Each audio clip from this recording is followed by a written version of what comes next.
Tornadoes are already touching down in Iowa, and there is concern that parts of the country could see dozens of them by the time the night is over. I'm Gadi Schwartz, and this is Stay Tuned Now.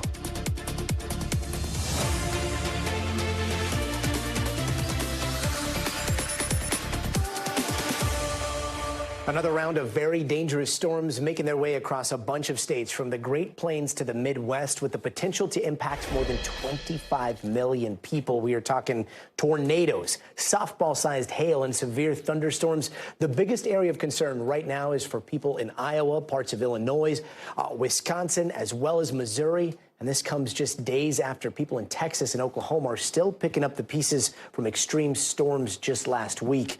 And we've got a whole team on standby, including Maggie Vespa in Iowa. But first, let's go to NBC News meteorologist Bill Cairns with the forecast.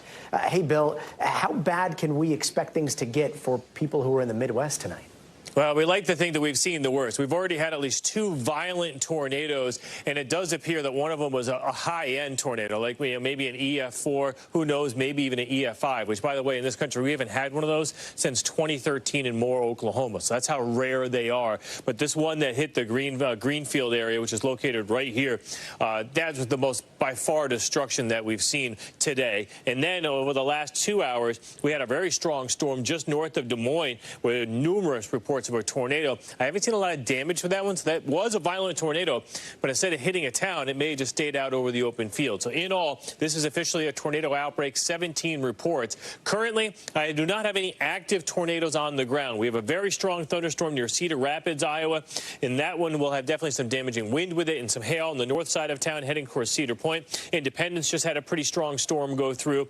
And so, again, these are potentially, any of these could become tornadic at any point, but earlier today, it seemed like the atmosphere was a little more spinning and a little more able to produce these tornadoes than it is right now. As we go through this evening, all the way through St. Louis till midnight, southern Wisconsin, that goes until midnight, central Wisconsin after midnight. So we're not done with this by any means, and even all the way down into areas, a little corner there of Oklahoma and Arkansas under tornado watches. So there will be isolated tornadoes from here on out. As far as the threat goes tomorrow, not as violent, but maybe isolated strong tornado. The Dallas-Fort Worth area all the way to Little Rock included, and then a wind damage threat goes all the way back to western New York, western Pennsylvania. So a huge swath. That's why we got about 38 million people at risk tomorrow. And as I mentioned, that tornado risk is this area in red from Arkansas into areas around Dallas and Fort Worth. And by the time we get to Thursday, another area of storms in the middle of the country, Gadi. But again, the tornado that hit that Greenfield, you don't see it that often, Gadi. There are trees where the bark was stripped off. That's extremely rare and an indication of just how strong this tornado was. Yeah, I saw you posting about the F4, F5 tornadoes, and I mean, it's been a while since we've seen one. Yes. I never forget what Moore looked like after that F5 in 2013, I think it was. Yes. But does it seem like things are getting stronger, and beyond the next few days, does it look like we could see more of these extremely powerful tornadoes this season? All weekend long and the beginning of this week, we knew that today was the day that had the atmospheric setup for the best chance of very strong, violent tornadoes. So I don't see that happening over the next couple of days. You can always get an outside shot of an isolated one. But we knew going into this today that we had a chance for strong, violent tornadoes that if they hit a town had a possibility of mass destruction. And that's what we saw today in the Greenfield area. Carbon also, a little small area. I've seen some houses that were, just obliterated. And then as one thing that we look at, Gadi, when they take the scale, the EF scale is just a damage scale. If there's a huge tornado over a farmer's field, we never know how strong it is because it doesn't damage anything. But I saw one picture of a slab, no house on it anymore. So it's just the concrete that was poured. And that's usually an indication of an EF5 tornado. Now, we'll go and see. They'll actually bring out structural engineers to tell us just how strong it was. But, right now we're just waiting to hear about injuries, possible fatalities, and how these people survived this tornado in that town. Because from the scenes everything I've seen, if they weren't in a basement or in a storm shelter, I don't know how they survived it. Yeah, we're praying for them. Bill, thank you. Yeah. And let's join NBC News correspondent Maggie Vespa on the ground right now in Iowa. Maggie, we just saw the sheriff there in Adams County saying they've had at least one weather-related death so far. What are you seeing on the ground? Well, Gadi, the worst damage is kind of in that part of the state, which is southwest of Des Moines, where we are right now. We've seen the video out of places like Carbon, Iowa, Greenfield, Iowa, and I mean, tragically, when you see the intensity of the damage there, when you see how immense the destruction is, we were kind of expecting, I hate saying it, but reports of injuries and hoping that we wouldn't get reports of deaths. But that report from the Adams County Sheriff coming in late today. So we do have one death confirmed. We're waiting on, details as to how exactly that happened, who that person was. But just the video from our storm chasers across the state as we've been told at least 12 reported tornadoes ripped through Iowa late today. I mean, it's just been incredible. In some cases, having what appear to be multiple vortexes as they tear through these kind of smaller rural towns. And now we've got people, first responders, storm chasers, volunteers, and in some cases journalists from the local affiliates going house to house, door to door, trying to help everybody they can, yelling to see if anyone's inside as they get out of the cars. So, I mean, it was absolute mayhem. And now they're kind of trying to go see just how bad the destruction is. But those first pieces of video, Gadi, are just insane to look at, as you saw. Yeah, and I mean, we're talking about the first pieces of video that have come in. I know that you're monitoring these reports, and we haven't seen video from some of the places that have been impacted. How much worse could it get? I mean, the system is still moving east. And again, most of Iowa is under a tornado watch until about 10 p.m. local time, Central Time tonight. And we've just been told by our meteorologists, by our climate teams, this is an extremely dangerous line of tornadoes. And we were in the bullseye of it here about an hour and a half ago. We had a tornado warning go off. All the alarms, the typical alarms went off on our phones. And then we heard the sirens overhead, our team sprinting down into the basement of our hotel where a lot of other guests were hunkered down as well. I mean, it was a really scary moment. The warning lasted the better part of an hour, and we had already seen some of that destruction in cities west of us. So we knew how strong this was as it was moving our way. And, our team telling us close to 50 million people expected to be impacted, really from Texas all the way up through Michigan. So it's a wide swath of the country that's really in the line of fire in this latest round of storms. And we're just waiting to see, hoping that the worst is over. But we have hours to go, Gadi, at this point. Maggie, we are so glad that you and your team are safe there. Thank you so much for your reporting. And while a lot of people in Texas are struggling to rebuild after their latest round of intense storms, triple-digit heat is now rearing its dangerous head, all putting a lot of focus on the more vulnerable populations. And speaking of some of those vulnerable populations, we're following this related story about an assisted living facility in Houston where over 200 elderly or disabled were apparently abandoned in the middle of last week's storm. You can see the images here of the damage caused by the storm to the building. Now, management for Independence Hall Apartments is claiming in a statement that employees never abandoned the residents, but that's not what Houston's mayor is saying. We have discovered at a couple of locations, Independence Hall on Burris Street, the residents were abandoned by management Thursday evening. They haven't had energy. They haven't had food. Their insulin has been ruined. Let's bring in NBC's Kathy Park, who has the latest. So, Kathy, first off, what's going on with the living conditions for those who live in that complex? Yeah, so Gadi, we reached out to the management company, and it appears, according to them, that everything is back on track. The power has been restored, so these residents have access to electricity, they have access to food and water. And we also asked them, was there a time when these residents were displaced? And we were told no. So this really is a stark contrast from what we heard from these residents just a couple of days ago when, some of these folks who were part of the vulnerable population and had underlying health conditions, they couldn't get those critical resources fast enough. And Kathy, I mean, those are big allegations from the leader of the city there. Any more details about what happened?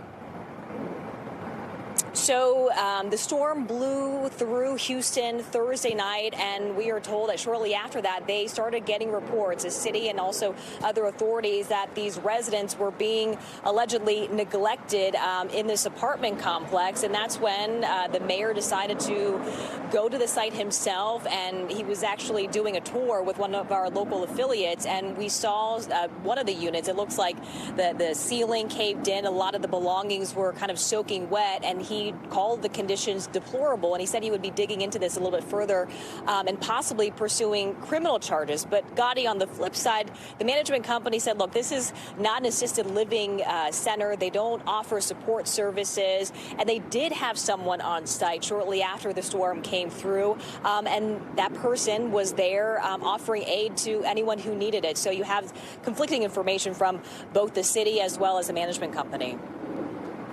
And what about the greater area? How are people that are the most vulnerable dealing with the heat? Yeah, I mean, I was just there a couple of hours ago in Houston. It's in the 90s, and when you factor in humidity, it feels like 100 degrees. So it's extremely hot right now. And at last check, tens of thousands of customers throughout Houston still without power. However, the major power company in Houston did say that the goal is to have a substantial number of customers restored, hopefully by Wednesday. But a lot of folks, Gadi, have their generators up and running. They have cooling centers that are operating right now. So a lot of folks are turning to those resources just to kind of, stay cool, away from the heat. But, they want that power restored, and we'll see if it comes tomorrow. Yeah, hopefully it does. Kathy Park, thank you.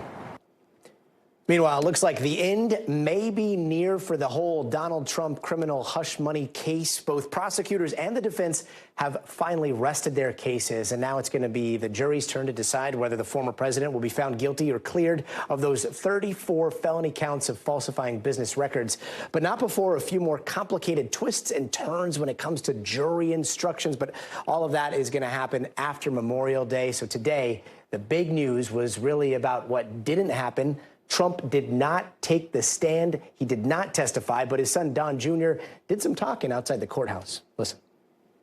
You're going to get a kangaroo court. There's nothing more, nothing less. There'd be absolutely no reason, no justification to do that whatsoever. All right, so now that both sides have rested their case, Trump's fate is in the hands of 12 New Yorkers. Let's bring in Misty Mayer. She's a criminal defense lawyer and a former staffer in the New York State Attorney General's office. Misty, thanks so much for being with us. Okay, so 20 days in, we've got 22 witnesses that we've heard from. Things got extremely complex with all kinds of tangents. But when it comes to this hush money payment, was there a pivotal moment for the prosecution that stands out to you? Yeah, absolutely. We've gone through so much in this case, and it actually is a pretty complicated case.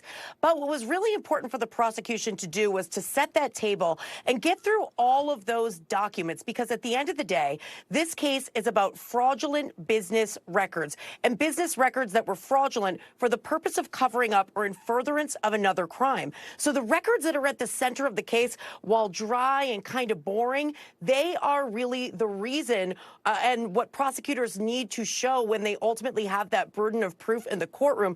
The records are absolutely the most critical piece. And so prosecutors were able to lay the foundation with those records, present witnesses who can testify as to the sum and substance and contents of those records, and then ultimately with that, put Michael Cohen on the stand, who obviously has credibility issues, but they were able to corroborate a lot of his testimony. So it was very, very strategic on the prosecution's part. Speaking of Michael Cohen, is he the Achilles heel in the prosecution's case here? Oh, for sure, because by the same token that the prosecution absolutely needed him in order to tie Donald Trump directly to the falsification of the documents and to the invoices and other records relating to this case where Donald Trump is the defendant. So Michael Cohen had to testify. There were also some significant problems with his testimony that came out on cross-examination. First of all, you have somebody with credibility issues and admitted liar. You have someone with personal animus towards Donald Trump who testified that he'd like to see him go to jail, and also who is financially making money off of Donald Trump and had made money off several books talking about Donald Trump and his relationship with Donald Trump and negatively about him. So all of that being said, the worst moment for the prosecution, in my view, Michael Cohen admitting to stealing $60,000 from the Trump Organization. And that money is money that directly relates to the heart of the case. So that's a huge problem for the prosecution. Yeah, big bombshell there. Okay, so jury instructions. I know we're not there yet, but those can be confusing in the best of, most straightforward circumstances, right?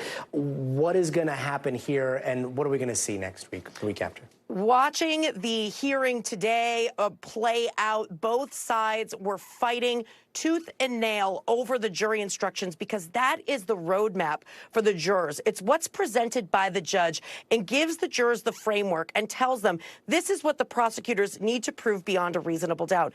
In this particular case, they're not straightforward. As you said, they're very, very complicated because this is a case of a misdemeanor being elevated to a felony that's relating to other underlying alleged crimes. So they're very, very complicated. The defense is obviously arguing for certain language that would be more beneficial, while the prosecution is making those counterpoints. So today the judge heard those arguments. He has said that he's taken some of this under advisement and he's going to make a final decision by Thursday so that both sides have time to prepare for their closing arguments, which are set to take place on Tuesday of next week. Got it. I mean, it's good that they have two lawyers on that jury that are going to be doing a lot of translating when the jury instructions come down. Misty, thank you so much for joining us. Thank you. And don't go anywhere. We are just getting started. Up next, a terrifying case of turbulence on a flight from London to Singapore. It got so bad that one person was killed.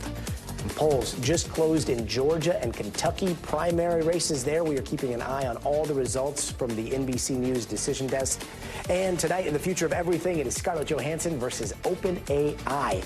Even though she played the voice of that AI in the movie Her, she never signed up for an OpenAI version using her voice for its platforms. In fact, she says she was flat out asked, and she said no. We're going to bring you up to speed on the fallout a little bit later this hour, so stay tuned.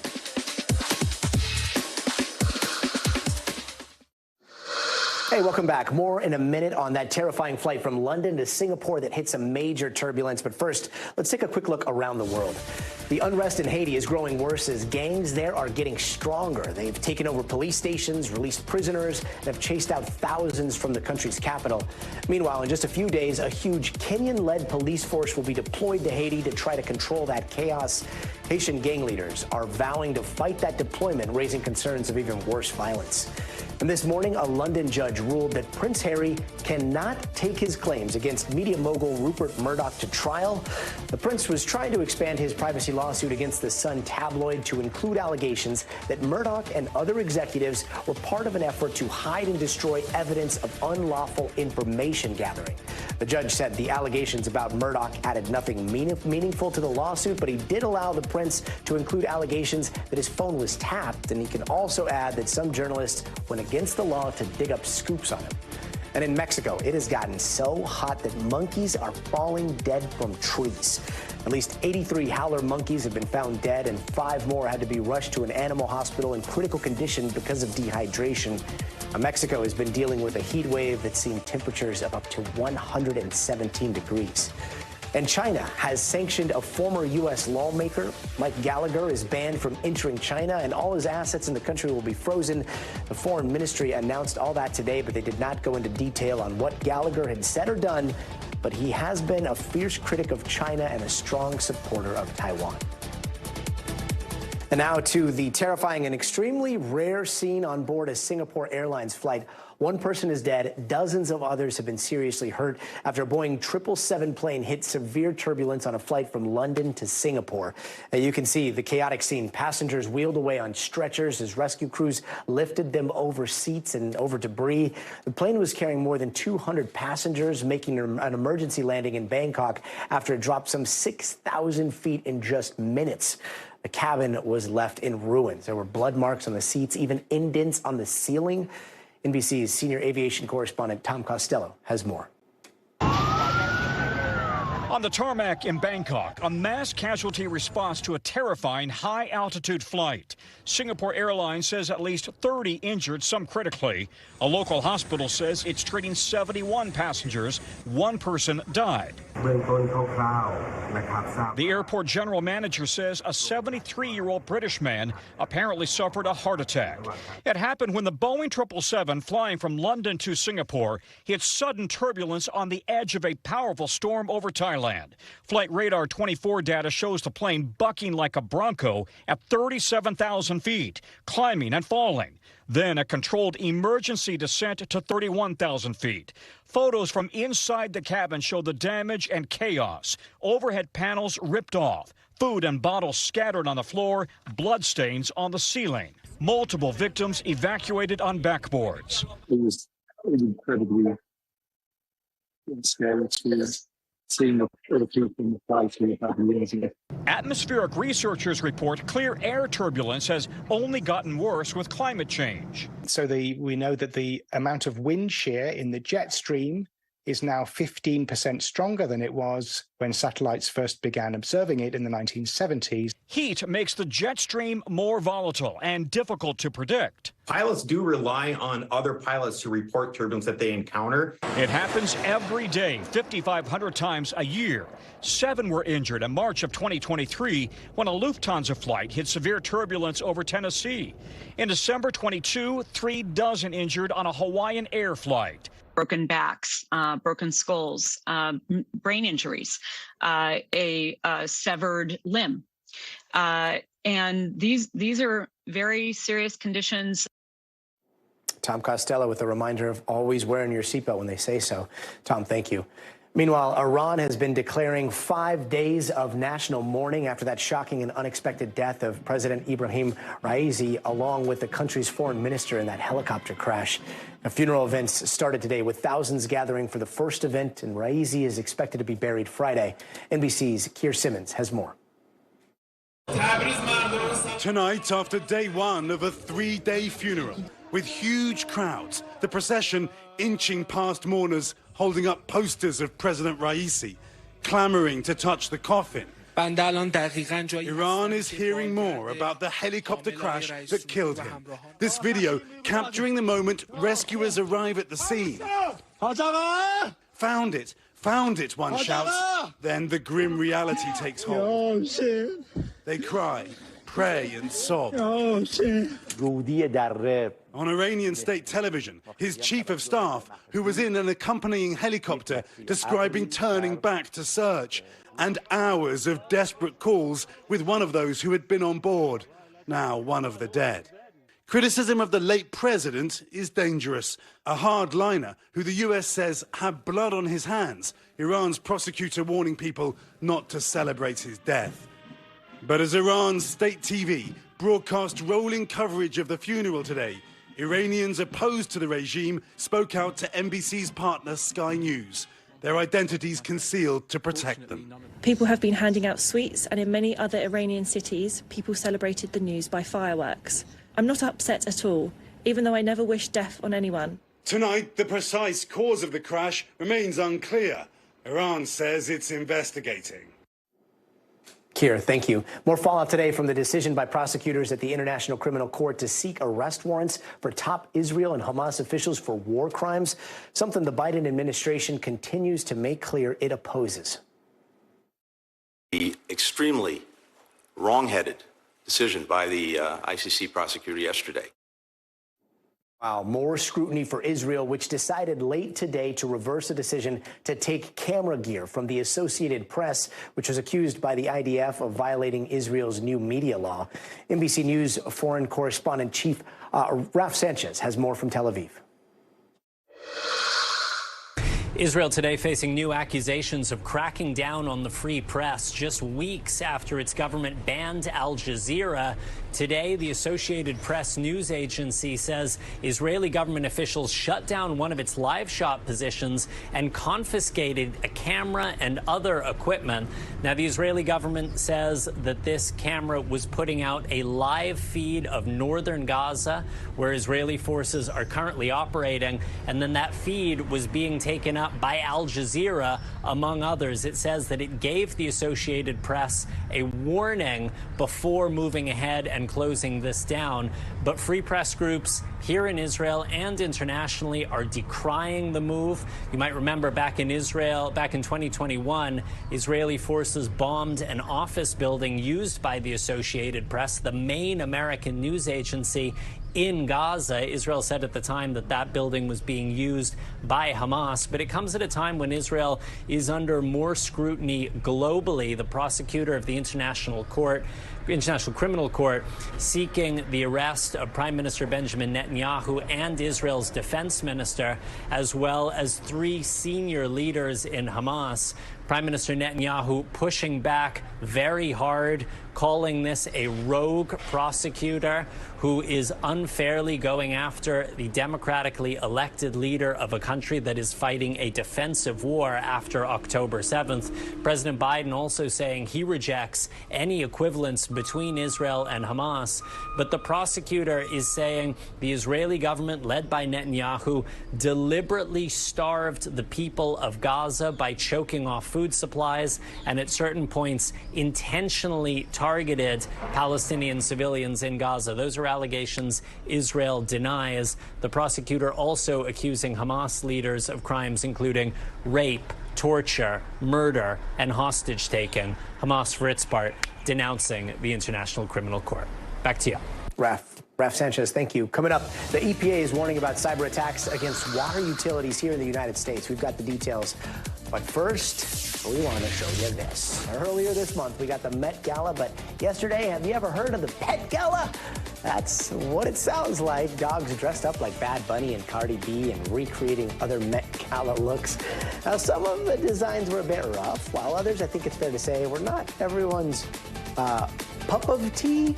What matters is the event raised a bunch of money for the AKC Museum of the Dog, which is positively awesome. We'll be right back.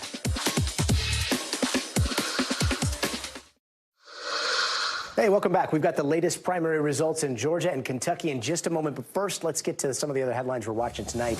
The U.S. has stopped safety inspections at public housing across the country after some sort of IT failure.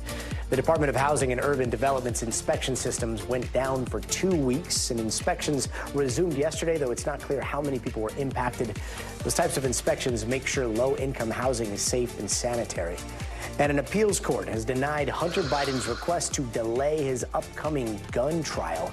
That was supposed to start next month in Delaware. Biden has tried several times to have that case dismissed. Yesterday, he filed to dismiss on Second Amendment grounds. And the Federal Deposit Insurance Court chair is stepping down. Martin Gruenberg is resigning after a recent probe found a culture of sexual harassment and discrimination there. He's staying on, though, until his replacement is found, and President Joe Biden is expected to nominate someone to lead that independent agency sometime soon. And the feds say cyber attacks against water supplies are on the rise. The EPA is warning that those attacks are becoming more common and more severe, and a new enforcement alert is urging water systems across the country to take immediate action to protect drinking water. And Caitlin Clark just signed a multi-year deal with basketball maker Wilson. The superstar is even going to get her own basketball line. It's not clear how much the deal is worth, but it is expected to come out a little later this year. Here in California tonight, voters are picking a replacement for former House Speaker Kevin McCarthy. The choice is between these two guys, Mike Bordeaux, the sheriff of Tulare County, and Vince Fong, the former aide to McCarthy. Meanwhile, in Kentucky, both President Joe Biden and Donald Trump have won their respective primaries, and it comes as they continue to campaign ahead of the first scheduled presidential debate, which is just over a month away. NBC's Peter Alexander has more. President Biden tonight is touting his commitment to those who served, announcing more than 1 million health care claims approved as part of the bipartisan PACT Act he signed to expand benefits for veterans exposed to toxic chemicals. Veterans, you are the solid steel spine of our nation. The camouflage-colored appeals have become familiar for both President Biden and former President Trump, who's repeatedly slammed the Biden administration's chaotic withdrawal from Afghanistan. He failed on every single thing, including Afghanistan. Mr. Trump has won the military vote twice, but that support has eroded. Gulf War veteran Jeff Zamoyda says President Biden is a more unifying commander-in-chief. Joe Biden is the person that I identify with more clearly as a candidate. Because? Because of his staunch commitment to bipartisanship. Vietnam War veteran Lou Chipola argues President Biden is leading the military in the wrong direction. Downhill, they brought in the woke, it'll kill the military. Meantime, the former president is facing fierce criticism for this video shared on Mr. Trump's social media accounts. What happens after Donald Trump wins? The 30-second clip uses a term associated with Germany's Nazi government, referring to the creation of a unified Reich, among fictionalized newspaper headlines covering a Trump victory in November. The Trump campaign telling NBC News the video was created by a random account and reposted by a staffer who they say did not see the word. The posts were removed this morning. A unified Reich? That's Hitler's language. That's not America's. Tonight's response, the latest example of President Biden trying to seize on any Trump misstep, looking to warn voters about what he views as the dangers of a second Trump term. Peter Alexander, thank you. And Louisiana is inching closer to possibly becoming the first state to make having abortion pills without a prescription a crime. Now, earlier today, lawmakers in the state house passed SB 276 that would categorize two widely used abortion pills as controlled dangerous substances. Now, the bill goes back to the state Senate, and the whole driving force behind this bill comes from a state senator who claims his sister's ex-husband drugged her with an abortion drug while she was pregnant and got roughly 6 months in jail for it. And for me, that was unacceptable. I felt like it was not enough. It did not fit the crime of trying to kill his unborn baby and doing so against his wife's knowledge, which also caused significant health problems for my sister. Now, the bill is already drawing backlash. Hundreds of doctors in the state signed an open letter against it, saying in part that this, quote, creates the false perception that these are dangerous drugs that require additional regulation, and it could have a chilling effect on patients and providers. NBC News correspondent Marissa Parra joins us now with more. Hey, Gadi, we had a chance to speak with people on all sides of this debate. So, of course, we spoke with the bill's author. This is State Senator Thomas Presley. And he said that this really started to try to fight against coerced abortions, naming his sister as a specific example as a victim in Texas. So he describes the story of his sister being given abortion drugs without her knowledge, without her consent by her now ex-husband while she was pregnant. This forced her into an early delivery. It gave her and her baby health complications, put them at risk. And so he described his sister's ex-husband being sentenced, facing 180 days in prison as a result. And he said that is simply unacceptable. So that is why he wanted to make this something that would be a harsher penalty, harsher punishment, which is why he moved to classify these drugs, specifically mifepristone and misoprostol, scheduling them into Schedule 4, classifying them in Schedule 4, and moving to make harsher penalties, facing prison time if you are found in possession of these specific drugs without a prescription. And this is something that we saw debated. We have seen debated over the past several weeks, but particularly tonight when the House moved overwhelmingly to pass it. We spoke to lawmakers, though, on the other side as well. You're going to hear first from Senator Presley, and then you'll hear from Representative Freeman, who had said from the very beginning she would be voting against it. The goal of this legislation is to protect women in Louisiana and unborn babies in Louisiana, like my sister and my niece. We're trying to make sure that when these prescriptions are provided, that it's provided for a legitimate purpose. I disagree with him. I think it complicates the practice of medicine, and I think anytime we add legislation on top of how a doctor takes care of a pregnancy, we're complicating things. Now, Representative Freeman has been a very vocal abortion rights advocate, and she is part of the community who believes that this is another measure, just seemingly another push to try to restrict abortion access, because we know the state of Louisiana has a near total ban. There is no exception for rape. There is no exception for incest. There are very few exceptions to it. And so this, to a lot of abortion rights advocates like Representative Freeman, is just another way to restrict the possibility of using something like an abortion pill, which, again, using that for an elective abortion is illegal within the state of Louisiana. But then we're hearing from the medical community. I will explain in just a moment, but this is Dr. Avegno, who is a Louisiana physician herself.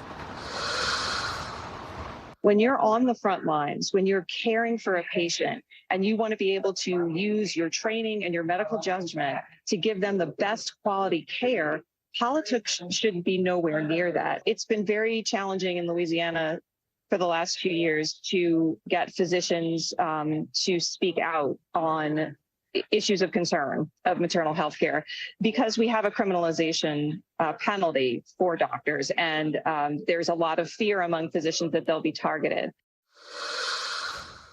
Now, Dr. Avegno is one of nearly 300 physicians around the state of Louisiana who have signed an open letter to Senator Presley expressing concern about what this bill would do if it does continue to move forward, if it does get signed by the governor of Louisiana, saying that this is already a state that has one of the worst maternal death rates when it comes to pregnancies and what it does for both mom and baby here. And so these physicians are saying this will put physicians in a difficult place when it comes to treating mothers and expecting mothers at that. So just to recap, these are drugs, Gadi, that have been used for other purposes outside of abortions that now the House has passed. We are waiting to find out what happens with the Senate, heading to the governor's desk if it passes through the Senate, where it is expected to be signed. But of course, we'll just have to wait and see what happens, Gadi.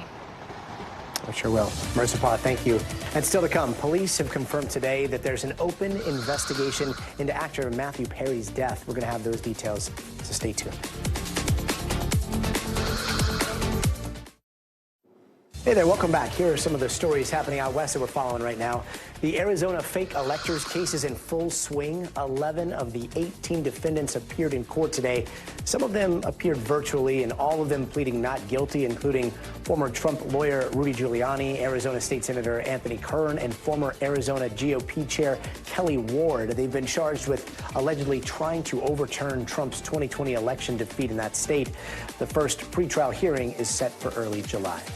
And a Colorado man got himself into a pretty trashy situation. Firefighters responded to calls of a trapped man calling for help from the back of a garbage truck. It turns out the man had taken shelter in a dumpster overnight that was collecting trash the following morning. He was eventually rescued and taken to the hospital. And a small Nevada town was invaded by a swarm of Mormon crickets. People there say the insects are pretty gross, they are stinky, and they look like something out of a post-apocalyptic movie since there's so many of them. Creepy little crawlers are starting to pop up more recently because of the droughts, and this year they're in full force in northern Nevada as well as parts of Utah. And the death of actor Matthew Perry is now the subject of a multi-agency criminal investigation. A Friends star died last October at his home from acute effects of ketamine, and tonight both the LAPD and the DEA are searching for the source of that drug. NBC News entertainment correspondent Chloe Malas has a story.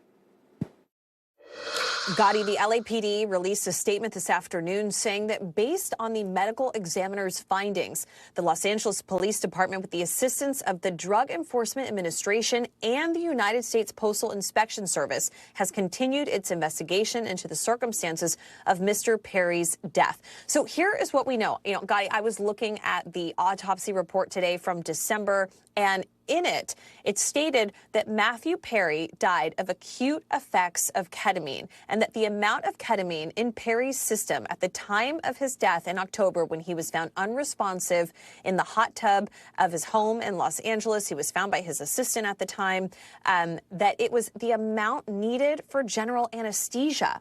So that's far more than should be administered under a doctor's care. And we know, based on the autopsy, that they state that Matthew Perry was actually undergoing ketamine infusion therapy for depression and anxiety.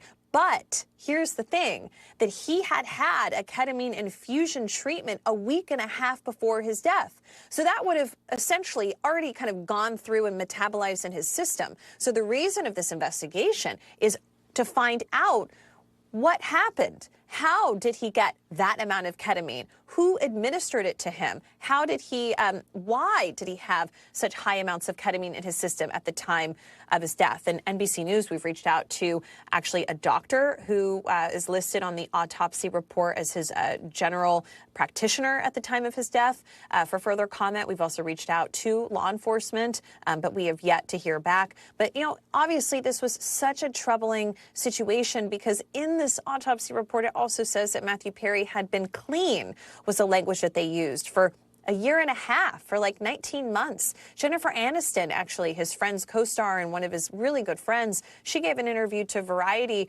not that long ago, saying that she was actually texting with Perry the morning of his death, and that he was good and he was in good spirits. He was on the mend. At NBC News, we knew that he was playing pickleball that morning, and that he was, happy, and he was living in this new home in Pacific Palisades, and that he loved his hot tub. He would post about this hot tub on Instagram Instagram and that he was really enjoying life. So obviously there are questions there because it doesn't really line up with what people are saying, in terms of this situation with the ketamine. So a lot of questions, not many answers right now, but this is an ongoing investigation by the LAPD and those other agencies. Gadi?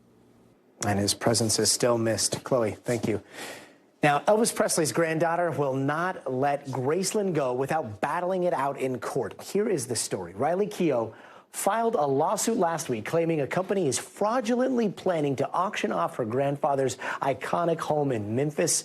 Even Elvis's ex-wife Priscilla weighed in, posting this image on X, calling the whole thing a scam. And this is not the first time that 14-acre estate has been at the center of some sort of money or legal trouble. NBC News correspondent Maura Barrett has more.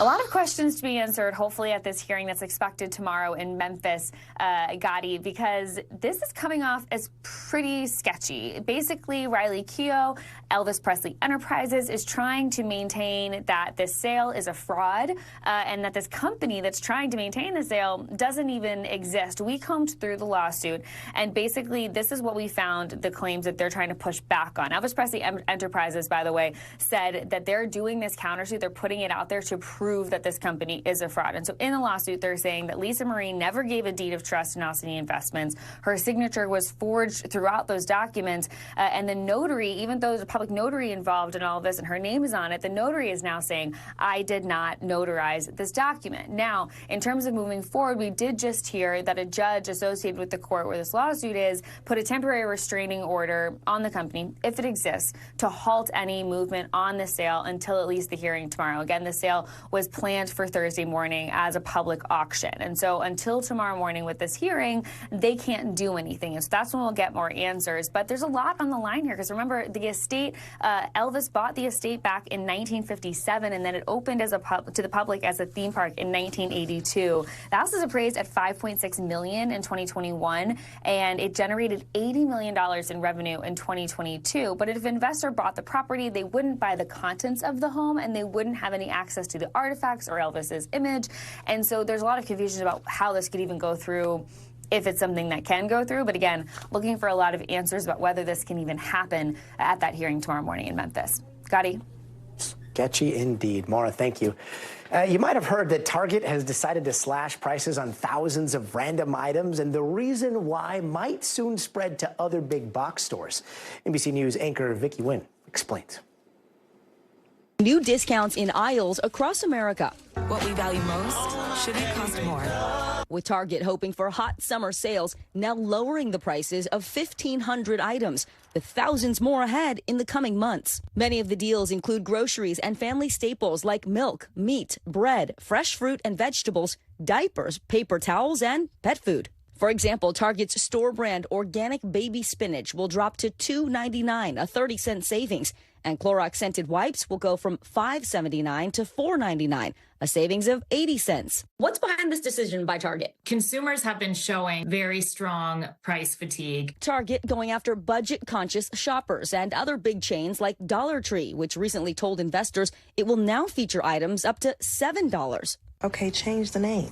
Wealthy Tree, Fortune Tree. And Walmart, despite reporting more high-income customers, revealing shoppers are being more selective with their purchases. Their CFO telling CNBC wallets are still stretched. With stricter budgets heading into the warmer months, many Americans are anxious for prices to cool off. I just paid $6 for these grapes. This is crazy. Now, major retailers and chains are responding, looking for ways to satisfy inflation-weary customers.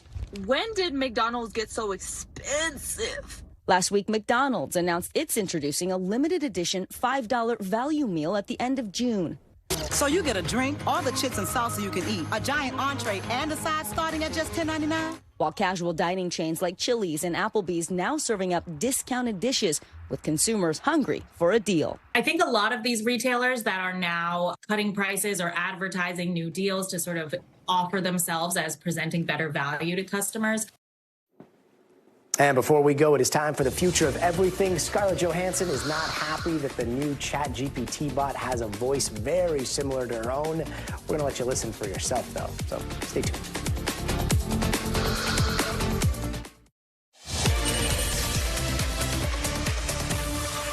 And tonight in the Future of Everything, we are talking the future of AI's voice and whether it might have sounded a little too similar to Scarlett Johansson in the movie Her. And no, we are not talking figuratively like we were last week. We are talking literally now because the Hollywood star has come out saying that OpenAI did ask her if they could use her voice for their AI. She said no, but then people started saying that one of the voices OpenAI launched last week did sound like her. You be the judge. Take a listen. Hey, ChatGPT. I'm Mark. How are you? Oh, Mark. I'm doing great. Thanks for asking. How about you? So that was what Sky sounded like. That was OpenAI's voice. Now let's hear Scarlett Johansson's actual voice in a clip from the movie Her. Listen. We're not doing well. I've been going in circles for an hour. Okay, you have not. You're just not being optimistic. You're being very stubborn right now. Okay, stop walking this direction. It's the other way. In a statement, Altman says Sky is not intended to resemble Johansson, but that, quote, out of respect, they have paused using the voice in products. And Altman also issued an apology to the actress, but it is a muddled mess that is probably going to end up in court. So NBC's Liz Kreutz joins us now. Okay, Liz, explain the backstory here, because there are receipts. It does seem like there was communication here, right? Yeah, so Scarlett Johansson came out with this really long, lengthy statement, like you mentioned, where she said that Sam Altman, the co-founder of OpenAI, had come twice asking for her to be the voice of one of these chatbots. There's 5 chatbots voices. One of them is Sky. This is the one that's in question, potentially sounding like the her. Raspy one, the right? raspy, sultry, right. Scarlett Johansson sounding one. And she declined. She said, I'm not going to do it. And she said in a statement that she was in disbelief, basically, when she finally heard it last week when they actually had the official announcement. Now, Sam Altman has come out with a statement acknowledging that they did indeed reach out to her, but he says that they had cast an actor for this voice prior to ever reaching out to Scarlett Johansson, and that it was that actor who was the inspiration for the voice and not Scarlett Johansson, but they have not revealed the identity of that actor. Interesting. And so, I mean, it opens up a whole can of worms on whether you can hire an actor and be like, hey, we want you to sound like this person or like that person. What's the copyright law there? I mean, it seems like uncharted territory. Absolutely. And it's like was actually at the heart of the actors' strike last year, too. SAG-AFTRA, the Actors Union, has come out today in support of Scarlett Johansson and saying that they want federal legislation that will protect the likeness of actors really for this reason. Interesting. And this all comes as this backdrop is also playing out with OpenAI losing some of its top people. I believe like the team, some of the people that were involved in alignment, in safety. How are they responding to all that? Yeah, so Sam Altman actually appeared at a big tech conference today, and he did not address any of these issues, but he did address this technology. In fact, just take a listen to what he had to say. Voice mode has been actually a genuine surprise for me in how much I like the new voice mode, and when people start integrating that, I think that'll matter. But it's the overall intelligence that'll be coming that I think matters the most. It was interesting that nobody asked him about these issues either, but we should point out that OpenAI is facing a number of lawsuits and legal challenges right now from groups like the New York Times, the Authors Guild of America. These corporations are saying that OpenAI is unlawfully using their content to train its artificial intelligence programs, and so they're suing for copyright infringement. And have we seen any results from any of those cases, or they're still in the court process? No, it's still in the court, and I think it will be very interesting to see where this goes. That tied in now with Scarlett Johansson, and also there's been questions about transparency with OpenAI because they aren't very transparent about, okay, what are you using to train your technology? Well, that's one of the biggest problems with this is transparency and a black box. It's all very, very complicated. Right. Liz, thank you so much for joining us. And as Liz just mentioned, Sam Altman was dealing with all of that. He was also stopping by to kick off Build. That is Microsoft's 3-day developer conference where they make a bunch of announcements about new tools and features that are currently in the works. And of course, AI was front and center, as you heard, in almost every single conversation. And today we learned that Microsoft is going to let developers create their own AI agents that are basically like virtual helpers or employees that can monitor your emails or input data. We also learned that Copilot could make its way into places like your Minecraft lobby and help you play. Hey, Copilot, how's it going? Hey, I'm doing great, and it looks like you're about to dive into some Minecraft. I see you've got a crafting table in front of you, which is a great start. To craft a sword, you'll need some materials. Can you open your inventory? Just press E on your keyboard. Yeah, do I have what I need? Oh my God, what's that? Oh no, it's a zombie. Run, you need to get away from it fast. Also seems a little reminiscent of what we were just showing from her. But that's just a few of the highlights from today's event. And CNBC's technology correspondent Steve Kovac is here to tell us more about day one. Steve? A flood of AI announcements coming out of Microsoft's Build Developers Conference. We have new features for AI Assistant Copilot, access to the latest technology from OpenAI, and a new partnership with one of the buzziest AI startups out there. There are lots more, but it was mostly wonky developer stuff, so let's just start with Copilot. There's a new feature here called Team Copilot. It works with an assistant for multiple people in a group or an entire company. Acts as a project manager keeping teams on task, and a test version of that is coming later this year. No word on how much it's going to cost, though. OpenAI was the biggest part of the show, though, and CEO Sam Altman made a surprise appearance at the end of the presentation, fresh off a string of controversies over the last couple of weeks. That includes the departure of a co-founder, disbanding a high-profile security team, and that Scarlett Johansson debacle from earlier this week. Altman didn't address any of that, just talked broadly about the Microsoft and OpenAI partnership. Microsoft, on its part, is going to start offering GPT-4o. That's the new version of OpenAI. It showed off last week. It's what lets you interact with ChatGPT over text, video, or audio and talk naturally with the assistant. And a new partnership with Cognition. That's a buzzy AI startup backed by Peter Thiel. It's only a few months old and already fetched a $2 billion private valuation. It makes a coding assistant called Devin that does all the work for you. Not just a helper, it means someone like you or me can tell it what you want to make in natural language, and the rest is automated. It's a big vote of confidence from Microsoft for such a young product. Overall, though, Microsoft benefits from all these partnerships and development for artificial intelligence. It's all happening on its fast-growing Azure cloud service. For CNBC Business News, I'm Steve Kovac. I am just super happy about the help with the Excel spreadsheets. That does it for us tonight. If your dad is named Sergio Schwartz and lives in New Mexico and is watching this today, feliz cumpleaños, vuelo. I'm Gadi Schwartz. We'll see you tomorrow. But until then, stay tuned now.